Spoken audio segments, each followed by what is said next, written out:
مولاي صل وسلم دائما أبدا على حبيب আসসালামু আলাইকুম ওরহমতুল্লাহি তাআলা ওয়া বারাকাতুহু ইন্নাল হামদুলিল্লাহ ওয়াস সালাতু ওয়াস সালামু আলা রাসূলিল আমিন ওয়া আলা আলিহি আত-তাইয়িবিন আত-তাহিরিন আম্মা বা'দ।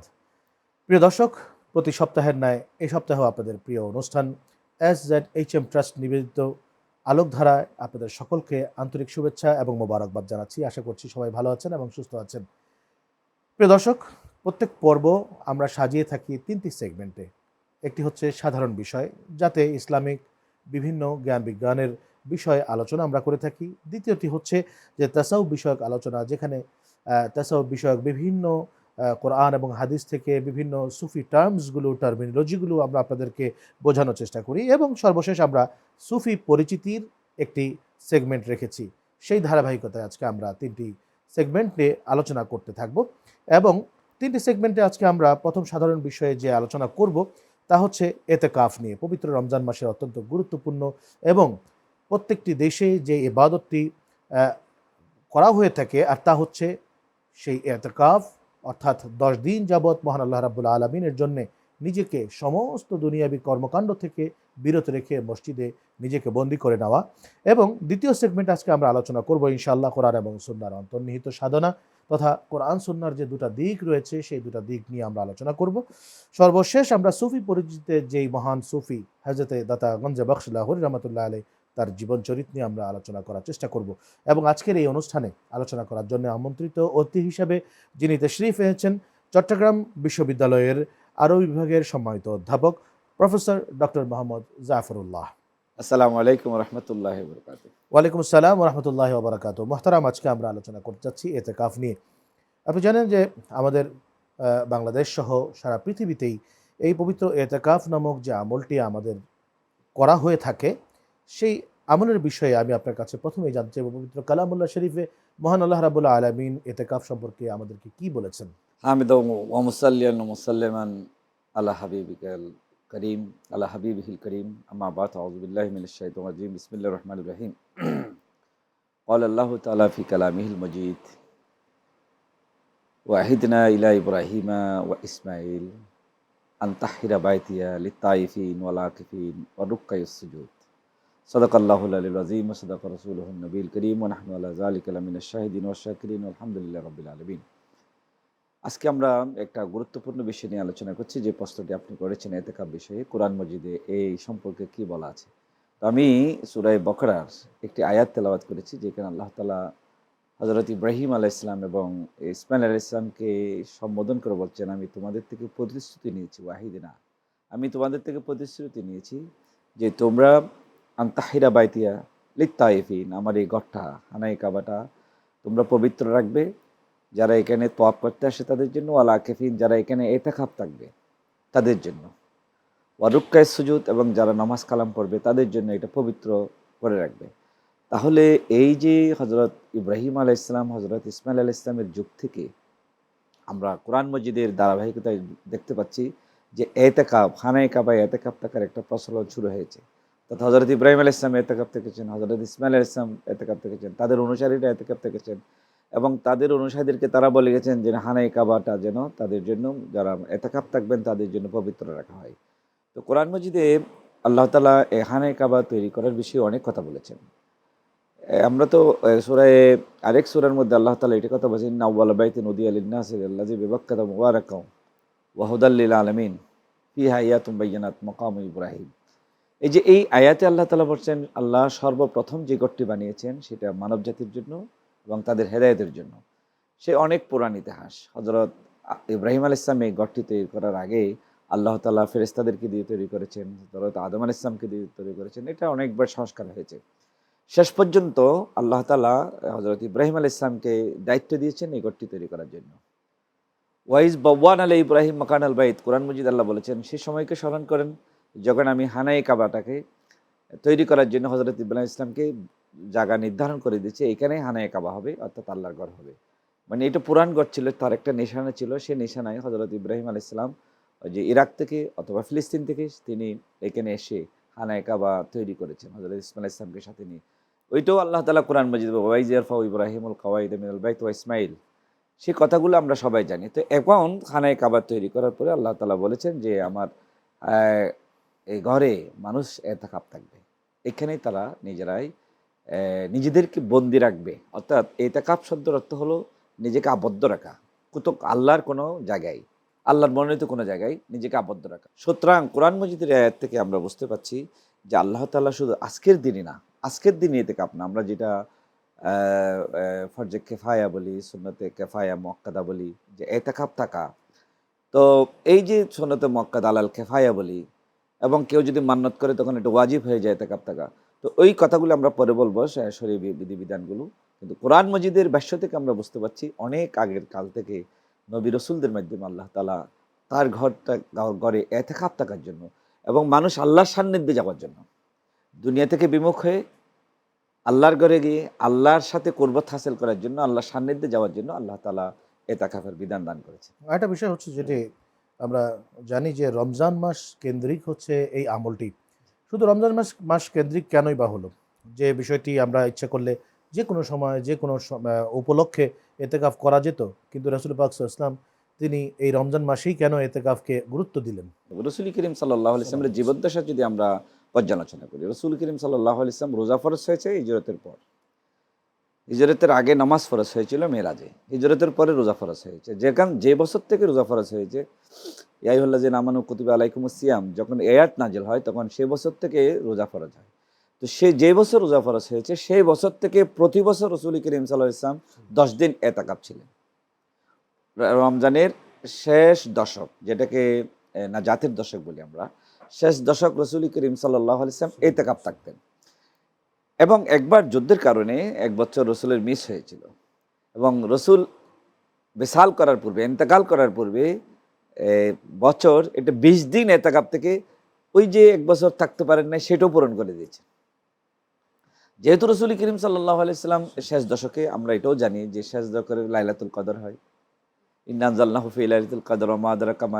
তো যারা এতেকাফ থাকেন, আমরা যারা এতেকাফ থাকি না বা যারা এতেকাফ থাকেন, আমরা দুইটার মধ্যে একটা পার্থক্য করতে পারি, সীমারেখা টানতে পারি। তো লাইলাতুল কদর যারা মুতাকিফিন, যারা সত্যিকার অর্থে এতেকাফ, আল্লাহর ঘরে চলে গেছেন, নিজেকে দুনিয়া থেকে আলাদা করে নিয়েছেন এবং যে কোনো প্রয়োজনীয় কাজ ছাড়া দুনিয়াবি কোনো কাজ করেন না, শুধু আল্লাহর সাথে আল্লাহর ঘরে থাকেন, তো তাদের লাইলাতুল কদর মিস হওয়ার কোনো সুযোগ নেই। আমরা যারা বাইরে থাকি, কারণ আল্লাহ রসুল বলে দিয়েছেন তোমরা এই ওয়ালতামিসু ফিল আশরিল আওয়াখির মিন রমজান, তোমরা লাইলাতুল কদরকে শেষ দশকের 10 দিনে তালাশ করো। তো সেই 10 দিনে যারা এতেকাফ থাকবেন, তো তাদের তো আর লাইলাতুল কদর মিস হওয়ার কোনো সুযোগ নেই। আমরা যারা বাইরে থাকি বা আমরা যারা এতেকাফ করি না, আমাদের মিস হওয়ার সুযোগ আছে। এবং এই জন্য রসুল করিম সাল্লাল্লাহু আলাইহি ওয়াসাল্লাম মুহাম্মদদেরকে শিক্ষা দিয়ে গেছেন যে আমি আমার জীবদ্দশায় যখন থেকে রোজা ফরজ হয়েছে লাইলাতুল কদর এই দশকে, লাইলাতুল কদর যে দশকে, সেই দশকে আমি প্রতি বছর এতেকাফ করেছি। এবং উম্মতের উপর এটা রসুল করিম সাল্লাল্লাহু আলাইহি ওয়াসাল্লাম শিক্ষা দিয়ে গেছেন যেন তারাও এতেকাফ থাকেন।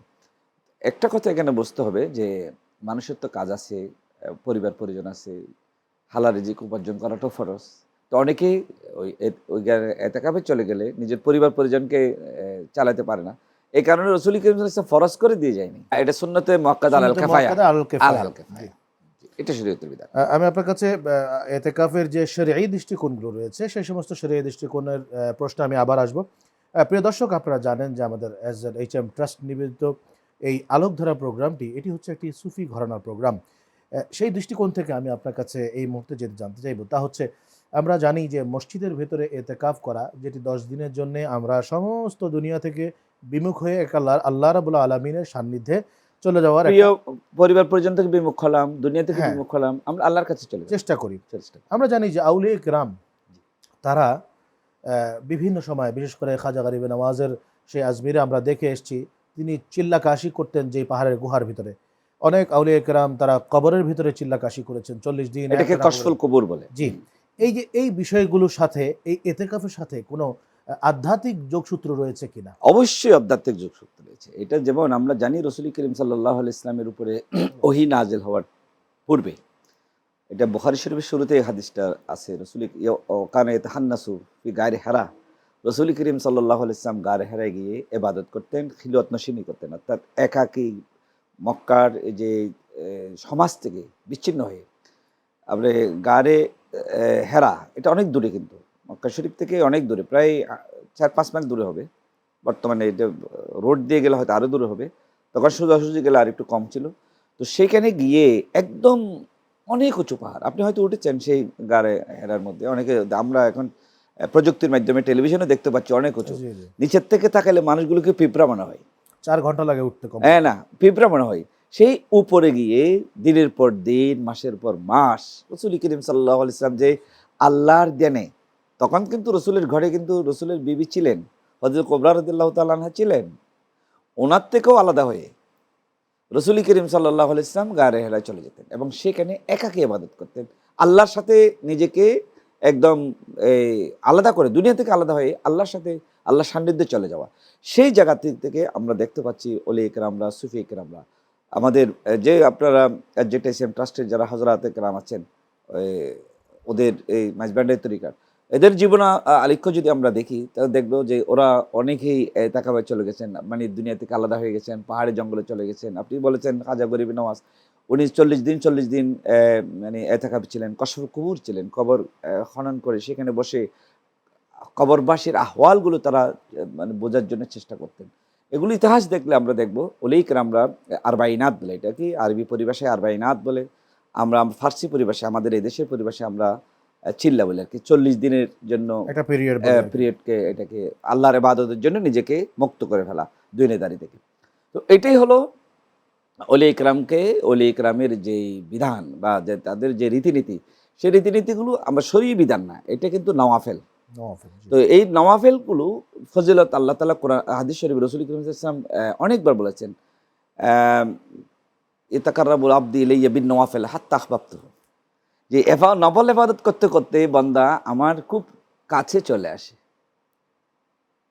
ফয়জান আহবাবতু ফাকুনতু বাসরুল্লাযী ইয়াবসুরু বিহি, অনেক অসাধারণ কথা বলেছে রাসূল। আপনার ভাষা যেটা বোঝা গেল যে আসলে যদিও শরীয়ীভাবে এতেকাফ বা এই 40 দিনের একটা নিজের একাকিত্ব, এটা যদিও একটা নফল বিষয়, কিন্তু শরীয়ত দৃষ্টিকোণ থেকে নফল বিষয়, কিন্তু আউলিয়া কেরাম অনেক সময় এটি নিজের জন্য অত্যাবশ্যক হিসাবে গ্রহণ করে নেন আল্লাহ রাব্বুল আলামিনের সাথে স্পেশাল একটা সংযোগের কারণ। বেলায়েত শব্দের অর্থ হলো আল্লাহর সাথে আল্লাহর বন্ধুত্ব পাওয়া, আল্লাহর কুরবত পাওয়া।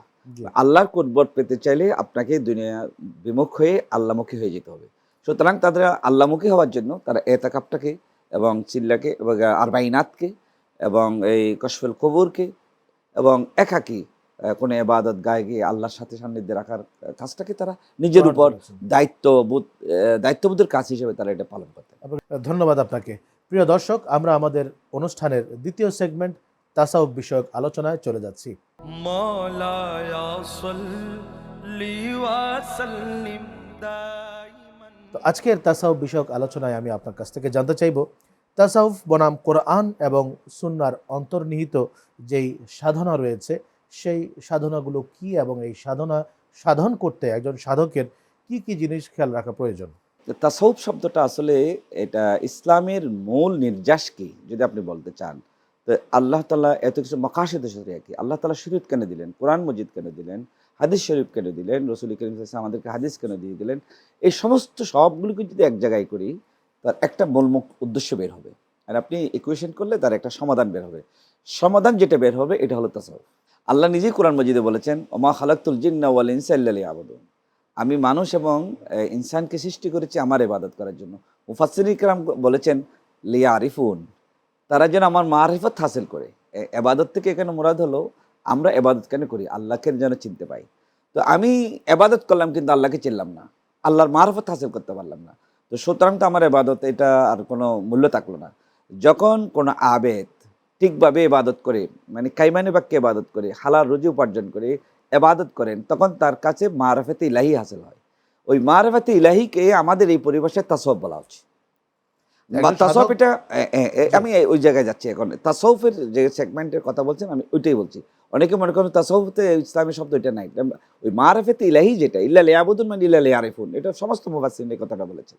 তো ওইটাই হলো তাসাউফ। তো আমরা তাসাউফের যে দৃষ্টিকোণ থেকে আপনি যে কোরআন মজিদের কথা জিজ্ঞেস করলেন, কোরআন হাদিসের, কোরআন মজিদ আমি এই শুরু থেকেই বলতেছি যে কোরআন মজিদের সমস্ত আয়াতকে যদি আপনি এক জায়গায় করেন, হাদিস শরীফ যেগুলো আছে রসুলের জীবন আলিখ্য, সাহাবায়ে ইকরামের জীবন চরিত্র যদি আমরা এক জায়গায় করি, সবগুলোর দিকে সমাধান করতে যাই, সমান সমান কী হবে? সমান সমান হবে তাসাউফ। এবং এই তাসাউফের দিকে ঝোঁকা মানে আল্লাহর মারফতের দিকে ঝোঁকা, আল্লাহকে চেনা। মান আরেফা নাফসাহু ফাকাদ আরাফা রাব্বাহু, যে নিজেকে চিনল সে আল্লাহকে চিনল। তো আমরা যখন যখন আমরা নিজেকে চিনতে পারবো তখন আল্লাহকে চিনতে পারবো। তাসawwuf যে রাস্তার দিকে আমাদেরকে দাবিত করে নিজের নফস আম্মারাকে মারার জন্য, সেই নফস আম্মারাকে মেরে নফস মুতমাইন্না হাসিল করার যে পদ্ধতি, সেটাই হলো কোরআন হাদিস সব কিছুর একদম সার সংক্ষেপ নির্যাস। আরেকটা বিষয় আপনার কাছে জানতে চাইবো, তা হচ্ছে যেহেতু তাসাউফ হচ্ছে একটা সাধনার বিষয়, আর একজন সাধক যখন তার দৃষ্টিতে কোনো কোরআনের আয়াতকে জাস্টিফাই করতে যায় বা কোনো হাদিস শরীফকে তিনি বুঝতে যায়, তখন তার দৃষ্টিকোণ আর একজন সাধারণ প্র্যাকটিশনার যেটাকে বলি, যেটা যা আমরা কোরআন শরীফ যেটাকে যে উদ্দেশ্যে পড়ি বা যে উদ্দেশ্যে কোরআনের অর্থকে বুঝতে চেষ্টা করি, আমাদের বোঝ এবং একজন সাধকের বোঝের মধ্যে অনেক পার্থক্য আছে কিনা? যেমন আমি এটা বলি, আপনাকে একটু খেয়াল করে দিই। সেটা হলো রাসূল করিম সাল্লাল্লাহু আলাইহি ওয়াসাল্লাম নিজেও বলে গেছেন, এই হাদিসে সহিহ হাদিস, লিকুল্লি আয়াতিন যাহারুন ওয়া বাতান, প্রত্যেক আয়াতের একটা জাহেরি অর্থ আছে আর একটা হলো বাতিনি অর্থ আছে। আমরা যারা কোরআন মজিদ পড়ি, তর্জমা পড়ি, আবার তফসির পড়ি, আমরা জাহেরি অর্থটা পড়ি, কিন্তু এর ভিতরে মর্ম যে বাতিনি একটা অর্থ আছে, সেই বাতিনি অর্থটা আমরা বোঝার চেষ্টাও করি না। যে সুফি ইকরামরা সেই বাতেনের দিকে ঝুঁকে, এবং সে বাতেন যখন তাদের অন্তরে এটা আঘাত করে, হযরত ওমর রাদিয়াল্লাহু তাআলা যখন ইসলাম গ্রহণ করতে যাচ্ছিলেন, আসলে রসুলকে আহত করার জন্য বের হয়েছিল সে, হযরত ওমর রাদিয়াল্লাহু তাআলা পথে শুনতে পেলেন যে তার বোন ইসলাম গ্রহণ করেছেন, তখন তিনি তার বোনের কাছে গেলেন। বোনের কাছে যখন যাচ্ছিলেন তখন তিনি কোরআনের আওয়াজ শুনছিলেন। সেই কোরআনের আওয়াজটা কিন্তু তাকে ভিতরের জগৎটাকে চেঞ্জ করে দিয়েছে। আল্লাহর মনোনীত বান্দা যারা, তাদেরকে আমি গোমরা করতে পারবো না। যে আমি এখলাস সাথে ইবাদত করি, আমি মুখলেস, কিন্তু আল্লাহ বলছেন মুখলাস, ইসমে মাফউল মাফউল থেকে বলছে। তার মানে কি, আল্লাহ যাকে মনোনীত করেছেন আল্লাহর জন্য, ওনাকে মিসগাইড করার ক্ষমতা কিন্তু ইবলিশ রাখেন না, সেটা ইবলিশও জানেন। এটা কোরআন মজিদে ইবলিশ বলেছে, ইল্লা ইবাদাকা মিনহুমুল মুখলাসিন, তোমার মুখলাস বান্দা, তোমাদের যারা খাজা গরিবী নওয়াজ হোক, এটা আব্দুল কাদের জিলানী হোক, গোসল আব্দুল মাজিদ ভান্ডারী হোক, যারা যারা শাহজালাল ইয়ামানি মুজাররদি হোক, এদেরকে আমি গোমরা করতে পারবো না, সেটা শয়তানও দাবি করেছে। কোরআন মজিদে আল্লাহর এটা ভাষ্য আছে। সুতরাং আমরা এখান থেকে বুঝতে পারছি যে তাসাউফের যে আপনি যে সংঘাতের কথা বলছেন, তো এই সংঘাতটা যারা না বুঝে, যারা যাদেরকে না বোঝার কারণে ভুল বুঝে, এরা কিন্তু সবসময় সত্যিকার ওলি কেরাম যারা আছেন এদেরকে অনেক সময় আঘাত করেছেন। আমরা যেগুলো মনসুখ আল্লাজের কাহিনী জানি, বাইজুল বুস্তামির কাহিনী জানি, মুহাসিবির কাহিনী জানি, অনেক ইবনুল আরবির কাহিনী জানি। আপনি দেখেন যে আমাদের ইমাম আবু হানিফা, ওনাকে তো জেলখানায় করা হয়েছে। ওনাকে কেন? তো উনি শরীয়তের কোনো একটা বিধান নিয়ে তাকে জেলে দেওয়া হয়েছে, অথচ তিনি তাদের কথা মানেন নাই। আল্লাহর উপরে ছিলেন, রসুলের উপর ছিলেন, যে জীবনের জন্য জেল শাস্তি তিনি বুক করেছেন, তখন ছিল মুসলিম শাসক, এরাই দিয়েছিল জেলে। আপনি তো সাবেক যারা ছিলেন, সাধক ছিলেন, তাদের কথা বললেন। আমরা যদি ইদানিংকালে তাকাই, দেখুন এই মিসকনসেপ্ট অর্থাৎ ভুল বোঝাবুঝির কারণে যারা কোরআনের আয়াতকে ভুল বুঝলেন, আল্লাহ রাসূল সাল্লাল্লাহু আলাইহি ওয়াসাল্লাম হাদিস শরীফে বলেছেন তোমরা কবর ভেঙে দাও, এই একটা কথা নিয়ে জাস্টিফাই না করে একদার্সে বাংলাদেশের সমস্ত আউলিয়া একরাম, অনেক আউলিয়া একরামের মাজার শরীফগুলো ভেঙে ফেলা হয়েছে। এই যে বোঝার ভুল, আমাদের বোঝার একটু সামান্য ভুলটুকু কোন দিকে মানুষকে ডাইভার্ট করতে পারে, এই ঘটনাগুলো থেকেই কিন্তু আজকে আমরা বুঝতে পারি। জি, তো আমরা অবশ্যই আমাদের দর্শক যারা রয়েছেন, আমরা আপনাদের কাছে বিনীত অনুরোধ জানাবো, সেটি হচ্ছে যে পবিত্র কোরআন এবং সুন্নাহর যে দুটা রূপ রয়েছে, একটা হচ্ছে বাহ্যিক রূপ আর একটা হচ্ছে অন্তর্নিহিত রূপ। সেই অন্তর্নিহিত রূপকে যারা জানার চেষ্টা করেন তারাই কিন্তু মূলত সাধক, এবং তাদেরকেই সেই কোরআনের ভাষায়, হাদিসের ভাষায় সুফি বলা হয়েছে। প্রিয় দর্শক, আমরা এখন আমাদের যে সর্বশেষ সেগমেন্ট, সেই সেগমেন্টে চলে যাচ্ছি, সুফি পরিচিতিতে। মাওলায়া সাল্লি ওয়া সাল্লিম দাইমান। আজকের সুফি পরিচিতিতে আমি আপনার কাছ থেকে জানতে চাইব অত্যন্ত পরিচিত, সুপরিচিত সুফি অঙ্গনে যিনি, যার মাজার শরীফ বর্তমানে পাকিস্তানের লাহোরে রয়েছে, হযরতে দাতা গঞ্জ বখশ লাহোরি রহমতুল্লাহ আলাই, তার জীবন চরিত সম্পর্কে আপনি আমাদেরকে একটু বলবেন। ওনার কয়েকটা লকব আছে। দাতা, গঞ্জবাস, লাহোরি, হাজবেরি, জাল্লাবি, দু তিনটা। ওনার মাজার যেহেতু লাহোরে, এই জন্য লাহোরি বলা হয়। ওনার জন্মসূত্রে তিনি জাল্লাব এবং হাজবির দুইটা জায়গা আছে, এটা ইরান গজনা, এই যে বর্তমান আফগানিস্তানের গজনবী, সুলতান মাহমুদ গজনবী আছে না, সুলতান মাহমুদ গজনবী, এই গজনা এলাকার, গজনী, জি। এই গজনার এলাকার দুইটা গ্রাম, প্রসিদ্ধ গ্রামের নাম হলো হাজবির এবং জাল্লাব। যেহেতু তিনি ওই জায়গায় বড় হয়েছেন, জাল্লাব এবং হাজবির এলাকায়, এই জন্য তার লকবে হাজবিরি এবং জাল্লাবিও বলা হয়। আলী হাজবিরি, ওনার নাম আলী, এই জন্য আলী হাজবিরি বলা হয়। উনি বংশীয়ভাবে হাসানি হুসাইনি ছিলেন।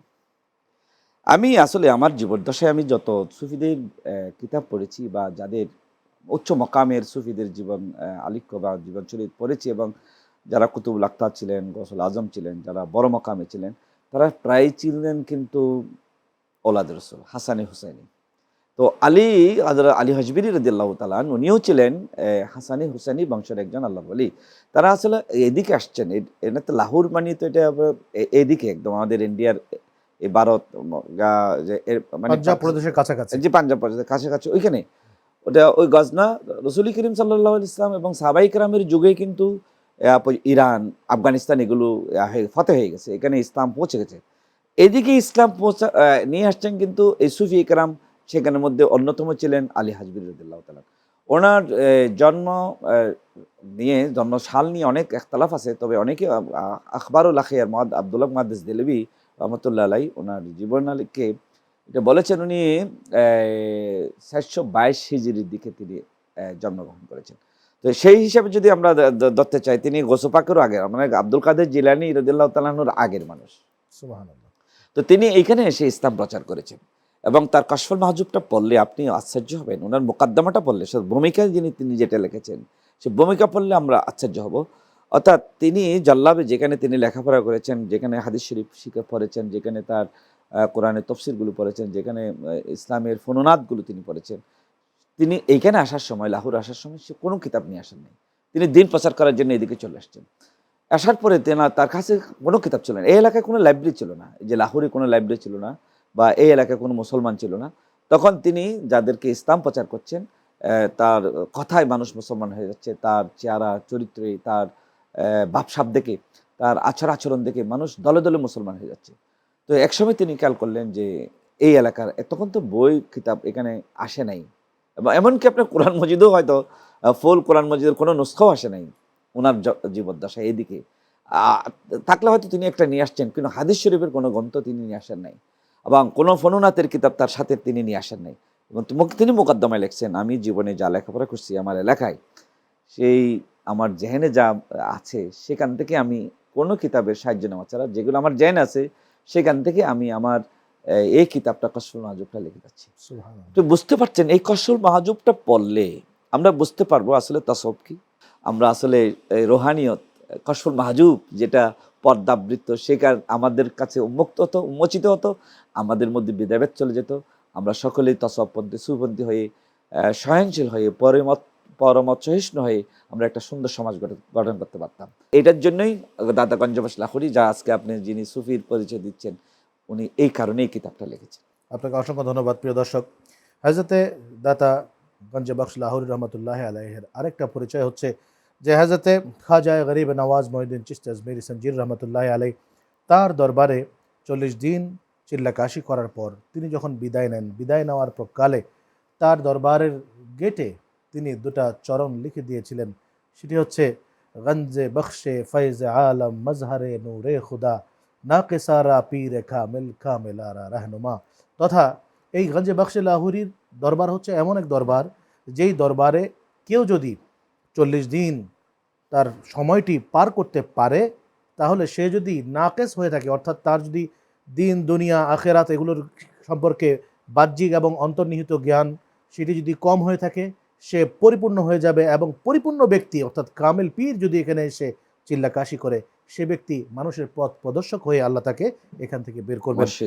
তো আজকে আপনাদের সকলকেই ধন্যবাদ জানাচ্ছি আমাদের এই আলোচনা অনুষ্ঠান দেখবার জন্য, এবং স্যার আপনাকে অসংখ্য ধন্যবাদ। আপনাকেও এবং আমাদের দর্শক শ্রোতাকেও ধন্যবাদ জানাচ্ছি। ধন্যবাদ। প্রিয় দর্শক, আমরা এতক্ষণ যাবৎ যেই 3টি সেগমেন্টে বিশেষ বিশেষ কিছু আলোচনা আমরা আপনাদেরকে উপহার দেওয়ার চেষ্টা করলাম। তার ভিতরে এতেকাফের বিষয় নিয়ে আলোচনা করলাম, কোরআন সুন্নাহর ভিতরে যে সাধনা, অন্তর্নিহিত সাধনা রয়েছে সেটির বিষয়ে আলোচনা করলাম, এবং সর্বশেষ আমরা হযরতে দাতাগঞ্জ বখশ রহমতুল্লাহ আলাইহি তার জীবনী সম্পর্কে আলোচনা করলাম। আজকের এই আলোচনাগুলোর মধ্যে থেকে আমাদের জীবনের প্রয়োজনীয় যে সমস্ত খোরাকগুলো রয়েছে সেগুলো যেন নেওয়ার মতো তৌফিক মহান আল্লাহ তাআলা আমাদেরকে দান করেন। আমিন। ওয়াসসালামু আলাইকুম ওয়া রাহমাতুল্লাহি তাআলা ওয়া বারাকাতুহু। মুহাম্মাদুন সাইয়্যিদুল কাওনাইন ওয়া সাকালান ওয়াল ফারিকাইনি মিন উরবি ওয়া মিন আজম।